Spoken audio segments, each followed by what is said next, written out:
drop for real. Over the top for real. Over the top for real. Over the top, checking the stock. It's about to pop for real. Guys, what's up? Welcome to the Undisputed Wrestling Podcast. Yeah, man, what's up? So, let's get started. I just gotta first kick it off to say a huge thanks to Chris Martin, my friend, for being the special guest last week. It was kind of some technical difficulties because it was supposed to be a podcast the week before last week, but sometimes you just deal with obstacles, and try your best to get through it. But thank you to Chris Martin. He was on the podcast last week. He did an awesome job. Also thanks to 30 Hills, hopefully I'm saying my name right, 30 Hills Podcast, for giving me a huge shout out. It means the world to me that I have people behind me, people that love my content, love my channel. So a huge shout out to them. Make sure y'all follow them. 30 Hills Podcast is pretty good. Hopefully soon they can be a part of it. They was a part of it, but be really a part of it. But let's get started. It's been a pretty crazy week of wrestling in the past months. I was gonna get started. Takeover in Your House this past Sunday was a huge pay-per-view. We saw a lot of things that was like crazy. So I'm gonna go over some of the parts I thought was pretty good about the show. Cameron Grimes, LA Knight, the winner, wins the $1 Million Championship. Continues the legacy. The $1 Million title's been around for years, and it's finally returned. The match was pretty good. LA Knight won, by the way, climbed the ladder to win the $1 Million Championship. Congratulations! I think LA Knight would be a great champion. I see huge potential in him. He's a future world champion. I see a big time player, him in WWE. Huge congratulations to him.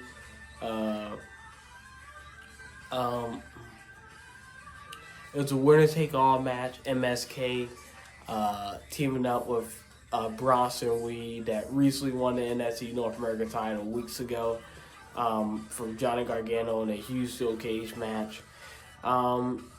And basically, they went against Santos Escobar and I don't remember his team names, his team partners.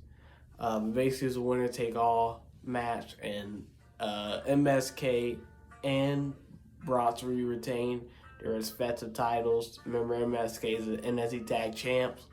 Bronson Reed is a North American Champion.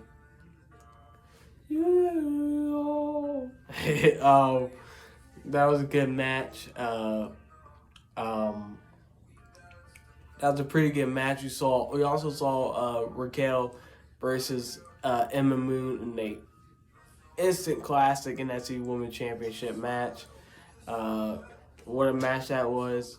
Raquel retained it. Everything was chaotic. NXT plus the main event, Fatal 5-Way for the NXT Championship. I'm just pretty everything. Fatal 5-Way. It was Karrion Kross, Johnny Gargano, Kyle O'Reilly, Adam Cole, Pete Dunne, all for the right to see who's gonna walk out NXT champion. It was an awesome match. I think that was like one of the matches that definitely sold the show.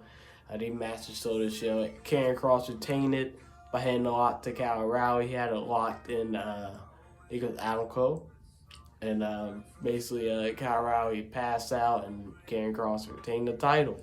It was a good show.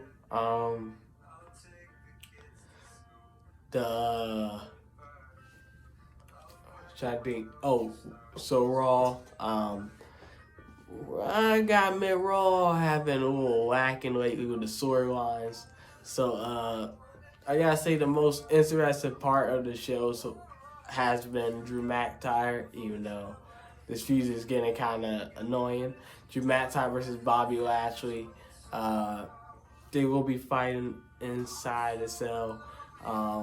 The pay-per-view is this weekend.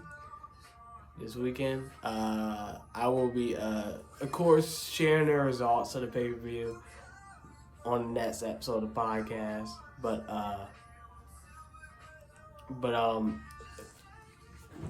basically, Drew McIntyre team up with the Viking Raiders to go against Bobby Lashley and the team of AJ Styles and Almost an awesome match. Drew McIntyre pinned the WWE champion. Could that be a preview? Could Drew McIntyre walk out a 3-time WWE champion?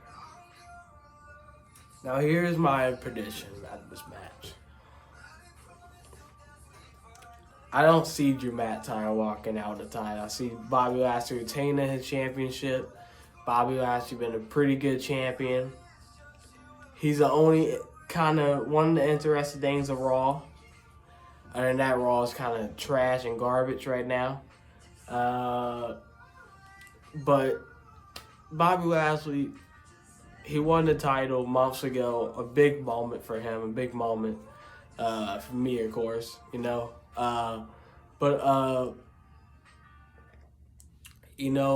Bobby Lashley's a great champion. And I think this definitely is time. I don't see him losing the title no time soon. We could possibly get Brock Lesnar versus Bobby Lashley, but we'll see about that. I kind of want to see Brock Lesnar back, but who knows? That's basically all for Raw news I got. If you want any more news, go to w.com/Raw. Just get more info about Raw. So SmackDown has been the most, I'm telling you, ever since Reigns returned, ever since he returned it, SmackDown is the A show. Not Raw, it's SmackDown, okay? SmackDown got the best creative team. And you know why? Because the head of the table, Roman Reigns. Your trifle chief, your counsel. Okay, so Roman Reigns basically didn't want to fight. Of course, Rey Mysterio, he attacked it Dominic and Rey weeks ago when they was in a match against the Usos. Basically, Rey Mysterio challenged Roman Reigns to a fight inside Hell in a Cell.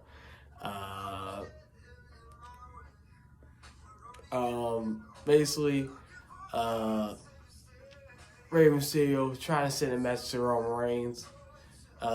This past week, the match was set to take place at the Hell in a Cell pay-per-view, which is streamed live on the network this weekend. I will have the results next weekend about the pay-per-view event.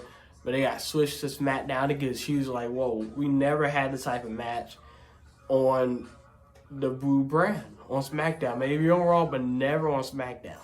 So I was pretty interested in that. I kind of feel like, why would they take off the biggest star, Roman Reigns, off the card?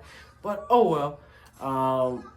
He retained his title in the main event of this past Friday night.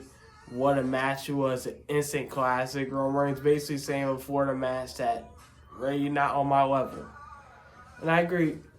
Reigns retained the title, by the way, of course.